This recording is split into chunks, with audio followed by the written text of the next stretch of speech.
வணக்கம் நண்பர்களே. வரும் ஏப்ரல் முதல் வாரத்திலே நியூயார்க் நகரிலே நவீன தமிழ் இலக்கியத்தை அமெரிக்க அறிவுச்சூழலுக்கு அறிமுகப்படுத்துவதின் ஒரு தொடக்க முயற்சியாக ஒரு மாநாட்டை நடத்தவிருக்கிறோம். முழுக்க முழுக்க ஆங்கிலத்திலே நிகழும் ஒரு மாநாடு. தமிழிலிருந்து ஏறத்தாழ 30 எழுத்தாளர்கள் அங்கே வந்து அதில் கலந்து கொள்கிறார்கள். வெவ்வேறு தலைமுறையை சார்ந்த படைப்பாளிகள். அவருடைய படைப்புகளில் 2 வீதம் மொழிபெயர்க்கப்பட்டு 2 தொகுதிகளாக அங்கே வெளியிடப்பட்டு அங்கு வருபவர்களுக்கு விற்கப்படும். இலக்கிய முகவர்கள், இலக்கிய விமர்சகர்கள் ஆகியோரை அந்த நிகழ்வுக்கு அங்கிருந்து அழைக்கிறோம். இது தவிர அங்கு பிறந்து வளர்ந்த இளைய தலைமுறை வாசகர்களுக்கு தமிழ் இலக்கியத்தை அறிமுகம் செய்யும் பொருட்டு அவர்களையும் அந்த விழாவுக்கு அழைக்கிறோம். அவர்களுக்கு இன்று வரைக்கும் தமிழில் இவ்வளவு மகத்தான இலக்கிய செல்வங்கள் இருக்கின்றன என்ற செய்தி சொல்லப்பட்டதில்லை. தமிழ் பண்பாடு என்று அவர்களுக்கு சொல்லப்பட்டது எல்லாமே எளிய கேளிக்கைகள், பொழுதுபோக்குகள், விளையாட்டுகள் மட்டும்தான். அதற்கப்பால் பண்பாட்டின் உச்சம் என்று சொல்லத்தக்க நவீன இலக்கியத்தை அறிமுகம் செய்வது எங்களுடைய நோக்கம். இது அறிவிப்பு வெளிவந்த பிறகு அண்மையிலே ஒரு நண்பர், சற்று வயதானவர், எனக்கு அறிவுரை சொல்லும் இடத்தில் தான் இருப்பதாக எண்ணிக்கொள்பவர், என்னை விட ஒரு 2 வயது மூத்தவர், என்னை வந்து சந்தித்தார். அவர் என்ன கேட்டார், இந்த நிகழ்ச்சி இன்க்ளூசிவாக இருக்கிறதா? நான் இன்க்ளூசிவ் என்றால் எதை சொல்கிறீர்கள்? இல்லை எல்லாரையும் உள்ளடக்கியதாக இருக்கிறதா? இல்லை ஒரு குழு உடையதாக இருக்கிறதா? இதை நீங்கள் கவனத்தில் கொள்ள வேண்டும். ஏனென்றால் உங்களை பற்றி அப்படி ஒரு புகார் இருக்கிறது, இது இன்க்ளூசிவாக இல்லை, இது ஒரு குழு நடத்துவதாக இருக்கிறது என்று ஒரு குற்றச்சாட்டு இருக்கிறது. அனைவரையும் அழைத்து உள்ளிட்டு இதை நடத்த வேண்டும் என்று சொன்னார். நான் அவரோட ஒரே ஒரு விஷயம்தான் கேட்டேன். உங்களுக்கே தெரியும், குமரி மாவட்டத்திலே நூல்கள் பிரசுரித்தவர்கள் என்று நமக்கு தெரிந்த 100 எழுத்தாளர்கள் இருக்கிறார்கள். அவர்கள் அனைவரையும் அழைத்து குமரி மாவட்டத்திலேயே ஒரு இலக்கிய நிகழ்ச்சி நடத்த முடியுமா? அப்படி நடத்தினாதான் அது நீங்க சொல்லக்கூடிய அளவில் இன்க்ளூசிவா இருக்க முடியும். நீங்க 10 பேரை அழைத்தால் கூட உடனே அதை ஒரு குழு 10 பேர் மட்டும் அழைக்கப்பட்டது, எஞ்சியவர்களை புறக்கணித்து விட்டால் என்று சொல்லலாம் அல்லவா? அது எல்லாரையும் அழைக்க முடியாதுதான் என்று அவரே ஒத்துக்கிட்டார். அப்ப எல்லாரையும் அழைக்க முடியாது என்றால் யாரை அழைப்பது என்பதிலே ஒரு தெரிவு இருக்கத்தானே செய்கிறது. அந்த தெரிவு இல்லாமல் ஒரு நிகழ்ச்சியை நான் அல்ல வேறு எவரேனும் எங்கேனும் நடத்த முடியுமா? அப்படி ஒரு தெரிவு நிகழ்ந்தாலே அந்த தெருவில் இருக்கக்கூடிய அநீதிகள், அந்த தெருவில் இருக்கக்கூடிய பாரபட்சங்களை சுட்டிக்காட்டி ஒரு வலது சிறு குழு நடத்துவது அனைவருக்குரியதில்லை என்று சொல்ல முடியும் தானே? அவரால் பதில் சொல்ல முடியவில்லை. ஆனால் இந்த மாதிரி நம்ம யோசிப்பதில்லை. யாராவது ஒரு நம்ம காதில் இதை போட்டு விட்டா உடனே அதை சொல்ல ஆரம்பித்து விடுகிறோம். நண்பர்களே, தமிழில் இன்றைக்கு எனக்கு தெரிந்த ஒரு 1000 பேராவது எழுதி கொண்டிருக்கிறார். எனக்கு பெயர் தெரிந்தவர்கள் ஒரு 500 பேர் இருப்பார்கள் என்று நினைக்கிறேன். எங்கோ ஒரு முறையாவது பெயர் தெரிந்தவர்கள். அத்தனை பேருக்கும் இடம் கொடுத்து ஒரு அமைப்பை உருவாக்க வேண்டும், ஒரு இயக்கத்தை உருவாக்க வேண்டும் என்றால் அது முன்பு எழுத்தாளர் விக்ரமன், அதற்கு முன்னால் எழுத்தாளர் அகிலன் போன்றவர்கள் தொடங்கிய எழுத்தாளர் நலச்சங்கங்களாக இருக்கலாம், எழுத்தாளர் கூட்டுறவு சங்கங்களாக இருக்கலாம். அவற்றில் எழுத்தாளர் என்று சொல்லக்கூடக்கூடிய ஒரு புத்தகமே அச்சிட்டு வெளியிட்டக்கூடிய அனைவருக்கும் ஒரு இடத்தை அளிக்க முடியும். அது ஒரு தேவையான ஒரு விஷயம்தான். அது அப்படி எவராது தொடங்கினார் என்றால் நல்லது என்று தான் நான் சொல்றேன். அதில் ஒரு நிர்வாகி இருப்பார், அவர் ஒருங்கிணைப்பார், நிர்வாக குழு ஒன்று இருக்கும், பொதுக்குழு ஒன்று இருக்கும். முக்கியமான விஷயங்களுக்கு பொதுக்குழு கூட்டி முடிவு எடுப்பாங்க, நிர்வாக குழு உடனடி விஷயங்களை முடிவெடுக்கும், தலைவரும் நிர்வாகிகளும் பிற விஷயங்களை செய்வார்கள். அரசிடம் ஒரு மனு கொடுப்பதற்கோ அல்லது ஏதேனும் ஒரு எழுத்தாளருக்கு ஏதேனும் இழப்புகள் ஏற்பட்டு அதை சரி செய்வதற்கோ அல்லது ஒரு பொது நிதியை உருவாக்கி எழுத்தாளர்களுக்கு தேவையான அடிப்படை வசதிகளை செய்வதற்கோ எல்லாம் அந்த மாதிரியான ஒரு சங்கங்கள் உதவி செய்யும். கேரளத்திலே எழுத்தாளர் கூட்டுறவு சங்கம் என்று ஒன்று உருவாக்கப்பட்டது 1950களிலே. 90கள் வரைக்கும் ஏறத்தாழ 40 ஆண்டு காலம் அது மிக வலுவான ஒரு அமைப்பாக இருந்தது. அது ஒரு நூல் வெளியீட்டு நிலையமாக மாறியது. ஆசியாவிலேயே மிகப்பெரிய பதிப்பகமாக அது ஒரு காலத்திலே விளங்கியது. அது எழுத்தாளர்களை வருமான வரி கட்டுவர்களாக மாற்றியது என்று சொல்வார்கள். அப்படியெல்லாம் சில முயற்சிகளை செய்யலாம் தான். ஆனா அது அறிவியக்கமாகாது. அது ஒரு தொழிற்சங்கம் போன்ற ஒன்றுதான். ஒவ்வொரு தொழிலுக்கு தொழிற்சங்கம் இருக்கு. அந்த தொழில் செய்யக்கூடிய எல்லாரும் அந்த தொழிற்சங்கத்தில் உறுப்பினர் ஆகலாம். அதில் பாரபட்சம் இருக்காது. அது ஒரு தொழிற்சங்கம். எழுத்தாளர் கூட்டுறவு சங்கம் போன்ற தொழிற்சங்கங்களை உருவாக்கலாம், பொருளியல் சங்கங்களை உருவாக்கலாம், அப்படி எவ்வளவு அமைப்புகளை உருவாக்கலாம். ஆனா அறிவியக்கம் என்பது அது அல்ல. அதுல முதன்மையா இருக்கிறது சில கருத்துக்கள். தமிழ் சொன்னேன்னு ஒரு 1000 எழுத்தாளர்கள் இருக்கிறாங்க. அவள் எல்லாரும் இணையானவர்களோ, அவள் அனைவரும் முக்கியமானவர்களோ அல்ல. அதிலே தீவிரமான பங்களிப்பாற்றுபவர்கள் உண்டு, முக்கியமான எழுத்தாளர்கள் உண்டு, முக்கியமற்ற படைப்பாளிகள் உண்டு, வெறும் ஆசைக்கு எழுதக்கூடியவர்கள் உண்டு, எந்த வகையிலும் பொருட்படுத்த தேவையற்றவர்கள் தொடர்ந்து எழுதி கொண்டே இருப்பவர்கள் உண்டு. அனைவரையும் ஒரே இடத்திலே ஒரே பந்தியிலே ஒரே மாதிரி அமர வைத்தார்கள் என்றாலே அந்த இயக்கம் அர்த்தமற்றதாக ஆகிவிடும். ஒருவர் அவர் படித்த எல்லா புத்தகத்தையும் பரிந்துரைப்பார் என்றால் நீங்க அந்த பரிந்துரைப்பவரை பற்றி என்ன நினைப்பீங்க? அவர்கிட்ட ஒரு செலக்ஷன் இருக்குன்னு நீங்க நினைப்பீங்கல்ல. அப்பதானே அவருடைய செலக்ஷன் நீங்க மதிப்பீங்க, அவர் ஒரு அறிவுஜீவியை மதிப்பீங்க. அதே மதிப்பு ஒரு எழுத்து குழுமத்திற்கும் உண்டு, ஒரு நட்பு குழுமத்திற்கும் உண்டு. விஷ்ணுபுரம் இலக்கிய வட்டம் என்ற அமைப்பு உருவாக்கப்படும் போது தமிழிலே நவீன இலக்கிய களத்திலே சிற்றிதழ் சூழலிலே தீவிர இலக்கிய சார்ந்த ஒரு மரபு இருந்தது. அந்த மரபை முன்வைக்கும் பொருட்டுதான் இது ஆரம்பிக்கப்பட்டது. அந்த மரபு புதைப்பித்தல் இருந்து தொடங்குவது. காணாசுவால் ஒரு வகையிலே வரையறுக்கப்பட்டது. சுந்தர ராமசாமி, அசோகமித்திரன் என்று அதற்கு ஒரு மரபு வரிசை உண்டு. அதற்குள் யார் யார் வருவார்கள், யார் யார் வரமாட்டார்கள் என்று அனைவருக்கும் தெரியும். பாரதி புதுப்பித்தனிலிருந்து சுந்தர ராமசாமி, நாஞ்சில் நாடன், வண்ணநிலவன், வண்ணதாசன், அடுத்த தலைமுறையிலே கோணங்கி, எஸ் ராமகிருஷ்ணன், ஜெயமோகன், பாமண்ணன் என்று வரக்கூடிய இந்த மரபிலே யார் உள்ளிடப்பட மாட்டார்கள் என்று எல்லாருக்கும் தெரியும். அதுல சுஜாதா இருக்க மாட்டார், கல்கி இருக்க மாட்டார், பாலகுமாரன் இருக்க மாட்டார், சிவசங்கர், இந்துமதி வாசந்தி ஆகியோர்கள் இருக்க மாட்டார்கள், இந்திரா சவுந்தரராஜன் இருக்க மாட்டார், ராஜேஷ்குமார் இருக்க மாட்டார், பட்டுக்கோட்டை பிரபாகர் இருக்க மாட்டார். ஆக இது இலக்கியம் சார்ந்த ஒரு வட்டமாக ஆகிவிடுகிறது. இதனால இது ஒரு குறுங்குழு அல்ல. எழுதக்கூடிய அனைவருக்கிட்ட ஒழிக்க வேண்டும் என்றால் இது ஒரு அப்படி ஒரு கருத்தியல் செயல்பட முடியாது. அழகியல் விமர்சனம் வழியாக திரட்டப்பட்ட நவீன இலக்கிய வட்டம் ஒன்று உள்ளது. அது மட்டும்தான் எங்களுடைய செயல்களம். இதற்கு வெளியே என்னென்ன இருக்கிறது? நான் ஏற்கனவே சொன்ன போல வணிக எழுத்து ஒன்று இருக்கிறது. அது கல்கியில் தொடங்கி ராஜேஷ்குமார் வரைக்கும் தொடர்ந்து வரக்கூடிய ஒரு பெரிய வட்டம். அதை வாசிக்கொண்டிருக்கிற அவர்களுக்கான பெரும் புகழும், அவர்களுக்கான பணமும், அவர்களுக்கான இடமும் ஒன்று இருக்கிறது. இன்னும் சொல்ல போனால் ஒரு 50 ஆண்டுகளுக்கு முன்பு அவர்களுக்கு மட்டும்தான் இடம் இருந்தது. இலக்கியவாதிகள் எல்லாம் எங்க இருக்கிறார் என்று அவர்களுக்கே தெரியாத நிலைமை தான் இருந்தது. இன்றைக்கு தான் இலக்கியவாதிகளுக்கு ஒரு சின்ன இடம் உருவாகி வந்திருக்கிறது. ஒரு வகையில என்னை போன்றவர்களின் சலிக்காத 40 ஆண்டு கால செயல்பாடு அதற்கு ஒரு காரணம். அதை எவரும் மறுக்க முடியாது. அப்படி வந்து இடம் உருவாக்கப்பட்டிருக்கிறது. அந்த இடத்தை விரிவாக்கி உலக அளவில் கொண்டு செல்வதுதான் இப்போதைய நோக்கம். ஆகவே நவீன இலக்கியம் தான் எங்களுடைய வட்டம். இந்த வட்டத்துக்கு வெளியே இன்னொரு தரப்பினர் உண்டு. அவர்கள் வெவ்வேறு கட்சிகளை சார்ந்தவர்கள், அரசியல் தரப்புகளை சார்ந்தவர்.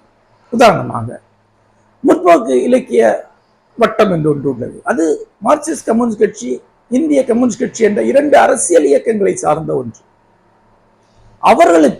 அவர்களுக்கான சில செயல்பாட்டு முறைகள், அளவீடுகள் உண்டு.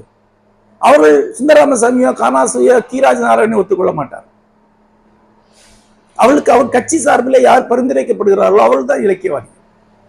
அவர்களிலே சில நல்ல படைப்பாளிகள் உண்டு.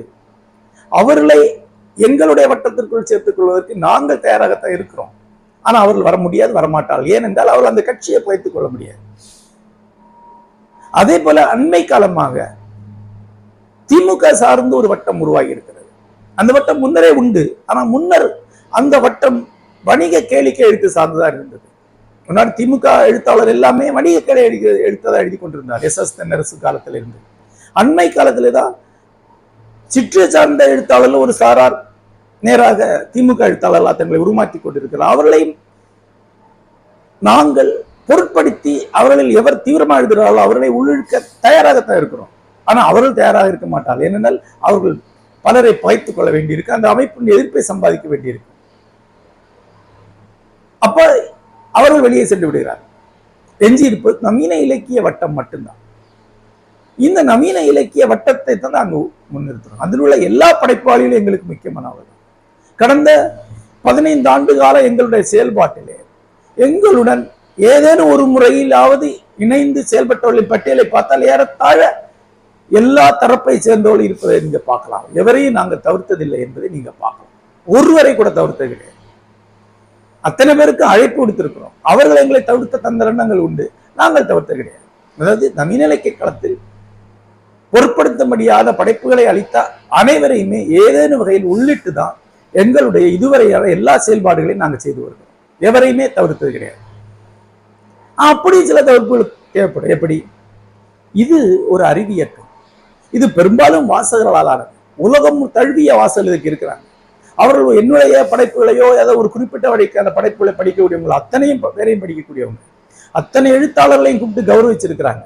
அத்தனை எழுத்தாளர்களுக்கு இந்த நிகழ்ச்சிகளை ஒருங்கிணைத்திருக்கிறார்கள்.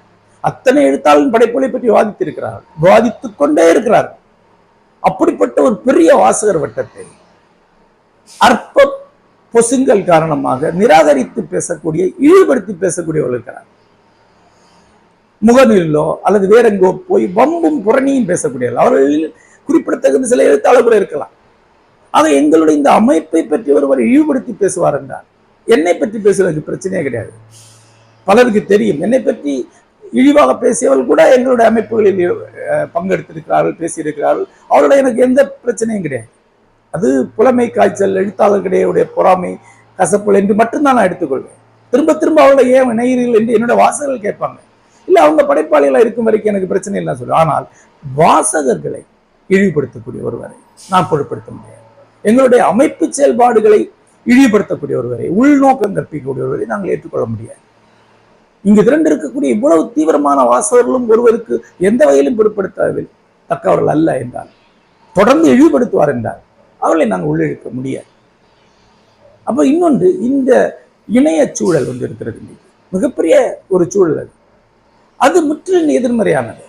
அதுல இடைவெளி இல்லாமல் வம்பு வழக்குகளை உருவாக்கி கொண்டே இருப்பவர்களை இந்த மாதிரியான செயல்பாடுகளுக்கு உள்ள கொண்டு வர முடியாது. அது ஏன்னு உங்களுக்கே தெரியும். இங்க வந்தால் அந்த வம்பு வழக்குகளை தான் உருவாக்குவாங்க. அது எங்களுடைய ஒட்டுமொத்த செயல்பாடை குலைத்து விடும். எல்லாற்றையும் ஏதாவது வம்பா மாற்றி ஃபேஸ்புக்கில் போட்டு அதுக்கு 4 ஹிட்டு தேத்தலான்னு மட்டுமே யோசிக்கக்கூடியவங்க இருக்காங்க. இயல்பிலேயே வம்புதான் அவங்களுக்கு. எல்லாத்தையுமே கசப்பு, எதிர்ப்பா மட்டும்தான் பார்ப்பாங்க. அவங்க 2 வகையில பேரழிவை உருவாக்குவாங்க. ஒன்று, எங்களுடைய செயல்பாடுகளை பொதுவெளிக்கு போய் இழிவுபடுத்தி காட்டிடுவாங்க, எதிர்மறையா காட்டிடுவாங்க. இங்க வரும்போது சிரிச்சு சிரிச்சு பொலைட்டா இருப்பாங்க, வெளியே போய் இழிவுபடுத்தல், தவறான தகவல்கள் சொல்லுவாங்க. அது இங்க இருக்கக்கூடிய எங்களுடைய நண்பர்களுக்கு மிகப்பெரிய உளச்சோர்வை உருவாகும். கொஞ்சம் ரேஷனலா யோசிக்கக்கூடியவங்களுக்கு என்ன நடக்குன்னு உங்களுக்கு தெரியும். அப்படிப்பட்டவங்க உள்ள வச்சு எதையுமே பண்ண முடியாது.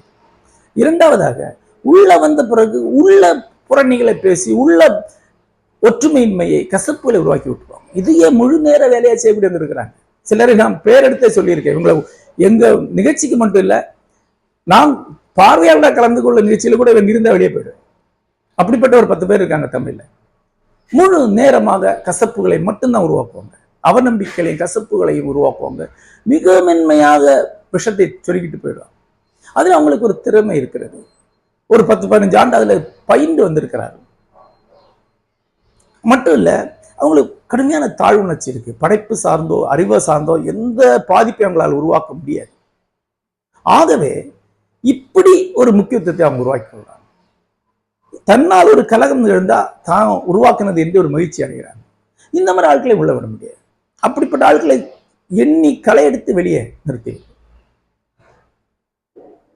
கடைசியா ஒரு கும்பல் இருக்கு. பல்வேறு காரணங்களுக்காக கட்டற்றவர்களாக அவங்க இருப்பாங்க. குடிப்பழக்கம் ஒரு காரணம். குடியினால எந்த ஒரு சேர்ந்து செயல்படி அவங்களால செய்ய முடியாது. அங்க போய் கலகம் தான் உருவாக்க முடியும், அதை சிதைக்கத்தான் முடியும். 10 பேர் கூடியிருக்க இடத்துல அவங்களை உட்கார வைக்க முடியாது. அந்த 10 பேர் கூடியிருந்தது ஒரு வார்த்தை கூட பேச விடாம ஒளறி தள்ளி சலம்பி தான் போவாங்க. குடி பல்வேறு உளச்சிக்கல் கொண்டவர்கள். சைக்காலஜிக்கல் ப்ராப்ளம் ஒரு முக்கியமான ப்ராப்ளம். அது இந்த சூழல்ல ரொம்ப இயல்பா இருக்கிறது. எப்படின்னா, நீ ஒரு மிடில் கிளாஸ்ல இருக்கிறாங்க, எதோ எழுதிட்டு இருக்கிறாங்க, ஒரு ஆளும் கவனிக்கல. அப்ப ஏதாவது கவனிக்க வைக்கலாமே அப்படின்னு சலம்பக்கூடியவங்க இருக்கிறாங்க. எங்க போனாலும் ஏதோ ஒரு பூசலை உருவாக்கிட்டே இருப்பாங்க, பிரச்சனையை உருவாக்கிட்டே இருப்பாங்க. அப்போ ஒருவரை உள்ளிழுத்து அவருக்கு ஒரு இடத்தை கொடுக்கணும் ஒரே காரணத்துக்காக மொத்த செயல்பாடை அழித்துக் கொள்ள முடியாதல்ல. இந்த மொத்த செயல்பாடு மேல் நம்பிக்கை கொண்டவர்கள், இந்த மொத்த அமைப்பு மேல் ஒரு மதிப்பு கொண்டவர்கள், அவங்க மட்டும்தான் உள்ள விட முடியும். இந்த அமைப்பு தொடர வேண்டும் நினைக்கக்கூடியவங்க, இதுல ஆக்கப்பூர்வமாக ஏதேனும் பங்களிப்பை ஆற்றக்கூடியவர்கள் தான் உள்ள விட முடியும். ஆக எங்களுடைய வட்டம் இப்படிதான் உருவாக்கப்படுகிறது. ஒன்று, தமிழில் எழுதக்கூடிய அனைவரும் எங்களுடையவர்கள் அல்ல, அவர்களுக்கு வேறு மேடைகள் இருக்கின்றன. உதாரணம், முற்போக்கு அமைப்புக்கு மிகப்பெரிய மேடை இருக்கிறது. திமுக இன்றைக்கு அரசு சார்ந்து அவ்வளவு பெரிய மேடையை உருவாக்கி கொடுத்து கொண்டிருக்கிறது. அரசு இன்றைக்கு சர்வதேச அளவிலேயே அவர்களுக்கு மேடைகளை உருவாக்கி முன்னிறுத்தி கொண்டிருக்கிறது. இதற்கு அப்பால் இருக்கக்கூடிய நவீன இலக்கியம் மட்டும்தான் எங்களுடைய வட்டம். இந்த நவீன இலக்கியத்திலேயே ஆக்கப்பூர்வமாக பங்களிப்பாற்றியவர்கள் மட்டும்தான் எங்களுடைய இடம். ஏதேனும் வகையில் ஆக்கப்பூர்வமாக பங்களிப்பாற்றியிருக்க வேண்டும். அப்படி பங்களிக்க ஆற்றியவர்கள் எங்களுடைய அமைப்பு பற்றி நல்லெண்ணம் கொண்டவர்கள், எங்களுடைய செயல்பாடுகளை பற்றி நல்லெண்ணம் கொண்டவர்கள், எங்களுடைய செயல்பாடு தொடர்ந்து நடக்க வேண்டும் என்று எண்ணுபவர்கள், எங்களுடைய செயல்பாடுகளுடன் இணைந்து செயல்படும் மனநிலை கொண்டவர்கள் எங்களுக்கு தேவை.